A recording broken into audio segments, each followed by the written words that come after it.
Hello दोस्तों।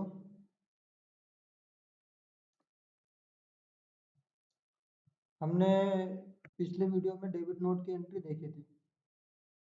ठीक है, ये हमारी डेबिट नोट की एंट्री है ना।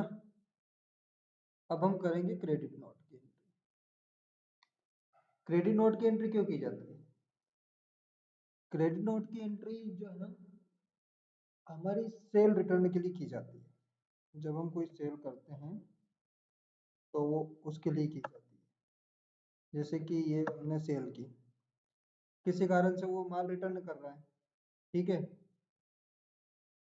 तो ये हम क्रेडिट नोट की एंट्री करेंगे। अब क्रेडिट नोट की एंट्री भी लगभग entry cell purchase credit note debit note की एंट्री सेम होती है। ठीक है, तो अब हम करेंगे क्रेडिट नोट। ये अब यहाँ से हमने कर लिया क्रेडिट नोट सेलेक्ट। इसके बाद में गो मोबाइल, यहाँ पे सेल्स रिटर्न, सेल्स अकाउंट। ये सेल्स अकाउंट इसलिए चुन रहे हैं अपन, सेल्स अकाउंट और परचेज अकाउंट इसलिए चुनते हैं इसमें, ताकि वो हमारा जो अमाउंट है वो सेल्स में से घट जाए। जो हमारी वैल्यू है वो सेल्स में से घट जाए, और जो उधर परचेज अकाउंट अपन ने चुना था परचेज रिटर्न में, वो उसमें से वैल्यू घट जाए। ठीक है, परचेज में से परचेज घट जाएगी और सेल्स में से सेल्स घट जाएगी। ये इसलिए अपन को देखते हैं, है ना। यही आइटम कितने मोबाइल दिए थे अपन ने? 5 मोबाइल रिटर्न करते हैं इसके। ठीक है, तो 12,000 में दिए थे उसको, 12,000 में वापस कर लिए। CGST SGST, ये एंट्री अपनी बनकर कंप्लीट हो गई। अब देखते हैं, सबसे पहले तो यहाँ पे ही देख लेते हैं पी एंड एल। ठीक है, हमारा जो प्रॉफिट था अब घटकर 20,000 हो चुका है। पहले प्रॉफिट अपना 30,000 के समथिंग आ रहा था शायद। ये इधर 60,000 रुपये की एंट्री अपनी कम हो गई इसमें से, है ना। सेल से भी घट गई और परचेज भी घट गई। ठीक है, अब देखते हैं लेजर। लेजर कहाँ से देखते हैं, ये तो पता चल ही गया होगा। डिस्प्ले, अकाउंट बुक्स और लेजर। देखते हैं गौतम मोबाइल का, जो कि B2B कंपनी है। ये है इसका लेजर। अब इसका लेजर क्या बोल रहा है, देखो यहाँ पे समझने वाली बात है। एक 53,600 की सेल की थी, 76,800 की रिटर्न कर ली, बच रहे हैं कितने? 76,800, है ना। तो ये वैल्यू बराबर नहीं करते, इसको थोड़ा ऊपर नीचे करते हैं।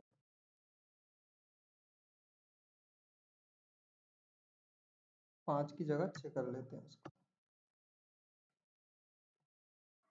ठीक है, ये 92,160 की अपन ने वापसी कर ली, और 61,440 रुपये बाकी है। ठीक है, तो अब इसमें देखते हैं, ये इसका लेजर है, तो अब अपन एक काम करते हैं, इस लेजर को क्लोज कर देते हैं। ठीक है, जैसे कि यहाँ पे 61,440 रुपये देने निकल रहे हैं इसके, है ना।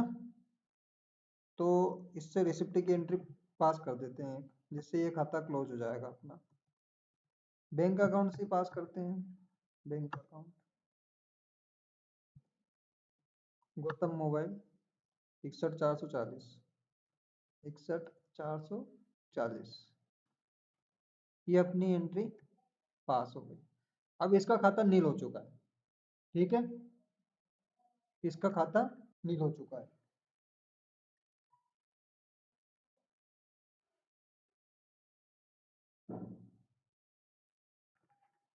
अब देखो, ये पूरी आपको समझ में तो आ ही गया होगा। सेल्स की एंट्री, सेल्स रिटर्न की एंट्री, बैंक से रिसिप्ट, आ गई समझ में। तो ये ऐसे होती है एंट्रियाँ, है ना। अब अपन यहाँ पे देखते हैं बैलेंस शीट। बैलेंस शीट पे इस एंट्री का क्या प्रभाव पड़ा, कहाँ पे प्रभाव पड़ा, ये सारी चीज़ आपको यहाँ पे मैं बताऊंगा।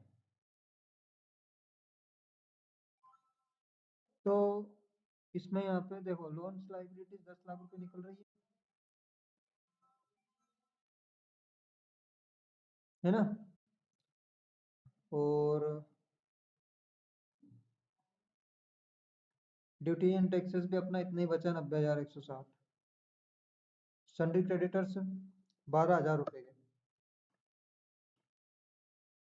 12,000 रुपये उसके देने निकल रहे हैं। तो अपन इसकी एंट्री भी पास कर सकते हैं, पर अभी नहीं करेंगे, ठीक है। करंट असेट्स में अपना क्लोजिंग स्टॉक दिख रहा है। डेप्टर्स अपन ने क्लोज कर ही दिया। कैश इन हैंड अपने पास में 1,38,400 है, और बैंक अकाउंट में 4,61,440 रुपये बचे हुए हैं, है ना। तो उम्मीद है आपको यहाँ तक की चीज़ें सारी समझ में आ ही गई होगी। अब आगे की एंट्री अपन नेक्स्ट वीडियो में करेंगे। प्लीज़ लाइक एंड सब्सक्राइब जरूर करें। Thank you.